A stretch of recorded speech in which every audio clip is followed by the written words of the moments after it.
ప్రజల గుండెలు చీలిస్తే నేనే కనిపిస్తా, నా గుండె చీలిస్తే తెలంగాణ కనిపిస్తది. దేవుడు తెలంగాణ కోసమే నన్ను పుట్టించిండు అనిపిస్తది. కాంగ్రెస్ సర్కార్ మీద యుద్ధం చేస్తాం. నిరుద్యోగ భృతి ఎటువైంది? మెగా డిఎస్సి ఏమైంది?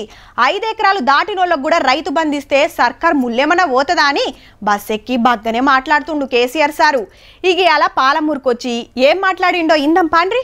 దేశంలో 10 ఏళ్ల బీజేపీ ఏలువాడు ఆగమాగం ఉందని పాలమూరులో గిట్లు ఎడ్డిచ్చిండు కేసీఆర్ సారు. सबका साथ सबका विकास देश का सत्यानाश अच्छे दिन వచ్చిందా సచ్చే దిన్ వచ్చిందా? పాలమూరు ప్రాజెక్టుకు జాతీయ హోదా ఇస్తలేరు, కమలాని కోటేస్తే బాయికాడికి మోటార్లు వస్తాయన్నాడు. నరేంద్ర మోడీకి ఓటేస్తే మీటర్లు పెట్టమని చెప్పంగా కూడా రైతులు మాకే ఓట్లేసిండ్రు కాబట్టి ఖచ్చితంగా మీటర్లు పెడతా అంట. ఇప్పుడున్న ముఖ్యమంత్రి छोटे भाई नरेंद्र भाई बड़े भाई छोटे भाई कोटेसिना नरेंद्र मोदी ఓటేసినా ఒకటే పెద్దన్న పెట్టమంటాడు పెడతా అంటాడు. బీజేపీ కోటేసినా గ్యారంటీ పెడతారు. కాంగ్రెస్ ఇచ్చిన హామీలు అమలు చేసేదాకా కొట్లాడతారట. నా ప్రాణం ఉన్నంత వరకు నా కళ్ళ ముందటనే తెలంగాణని నాశనం చేస్తామంటే కేసీఆర్ యుద్ధం చేస్తాడు తప్ప నిద్ర ఓడు అని చెప్పి మనం చేస్తాం. ఇక రైతు బంధు మీద గీ మాట అన్నాడు. నువ్వు 5 ఎకరాలకు బంధు పెడతావు, 6వ ఎకరం కూడా ఎక్కడ పోవాలా, 7వ ఎకరం కూడా ఎక్కడ పోవాలా? వాడేమైనా కోటీశ్వరుడా?